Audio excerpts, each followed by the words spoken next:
global happenings today.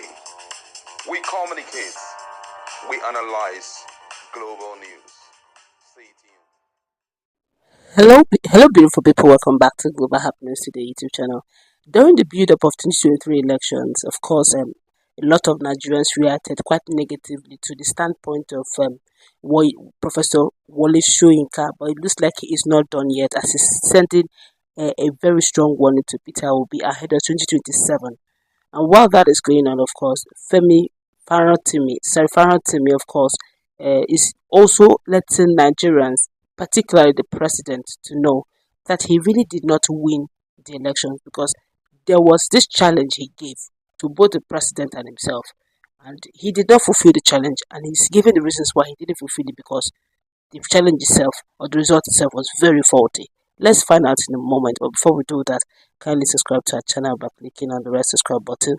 Beside it, you see bell notification icon. Please go ahead, click on it to get notified as soon as we update our channel on YouTube. Let's start with what Professor Soyinka has to say. Now, Professor Wole Soyinka has decided to talk about Labour Party presidential candidate Peter Obi. He wished that the former Anambra State governor does not compete for the office of the presidency in 2027 presidential election. The question is why. Now, Wole Soyinka, who made such statement during an interview, said that some few hours ago was asked the mistake that Labour Party chieftain Peter Obi made with regards to 2023 presidential election and if he has a chance in the forthcoming election. Now, Professor Wole Soyinka, in response to such questions, stated that he hopes that for the sake of Nigeria, Peter Obi does not express his interest in the next election. In his own words, let me quote him. He said, I hope that for the sake of the nation, Obi does not express his interest in the next election. Because for me, as a leader, if there was any proof that he was unfit to lead the country, it is in the conduct in which he encouraged his followers. He was in control of those forces. Oh, really? Oh, well then. But let's find out what Farantimi, Dele Farontimi has got to say concerning this same 2023 election and why he cannot own up to the challenge that he brought upon himself. Now, according to Dele Farontimi, a strong supporter of Peter Obi and of course a seasoned public speaker and author, he has said something that sparked up controversy with his recent statement regarding the 2023 presidential election. Now, Farontimi had previously pledged to leave Nigeria in exile if Bola Tinubu, the presidential candidate of the All Progressive Congress (APC), emerged victorious. However, in a recent interview, Farontimi claimed that Tinubu's victory was not legitimate, stating that Tinubu did not win the presidency, he stole it. So I am not leaving because he did not win. Farontimi's statement has drawn criticism from many Nigerians who accused him of reneging, who accused him of not living up to his promise. However, Farontimi remains adamant that his decision to stay in Nigeria is very justified, as he believes Tinubu's victory was not the result of a free and fair and credible election. According to Farontimi, the Independent National Electoral Commission (INEC), that's the chairman Mahmood Yakubu, sold the presidency to Tinubu, thereby undermining the democratic process. This allegation has sparked further debate and controversies, with some supporting Farontimi's claim and others dismissing them as baseless. Okay, well, let's hear what Nigerians are saying concerning this particular matter that Dele Farontimi has said that Mahmoud sold the presidency to the president and that the president stole it. And this person here says, can you hear a gullible mind who does not have what he has to say? And that person here says, Otilo, if you know what he did not, if you know that he did not win, why don't you just go to Asorok and remove him there? And another person here says, continue crying daily. And that person here says, bad loser would look for something to justify his loss.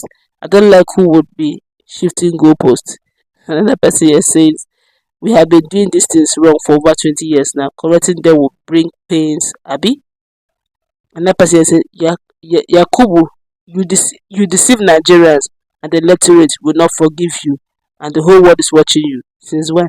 And that person here says, is Is this Farontimi so naive? No, he's not naive. Farontimi is one of the smartest guys I've seen.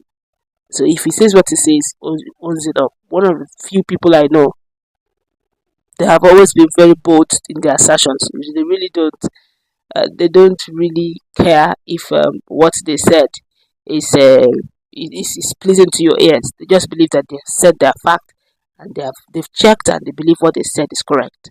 One of such persons, Dele Farontimi, is a very intelligent person. Don't forget he's even a lawyer. So yes, he knows what he's saying. And don't also forget that he's actually the one in charge of a Labour Party who is actually in charge of getting the forms EC8 form. And according to him, up to the present moment, up to that's at 2024, that that form EC8 form was never released to Labour Party.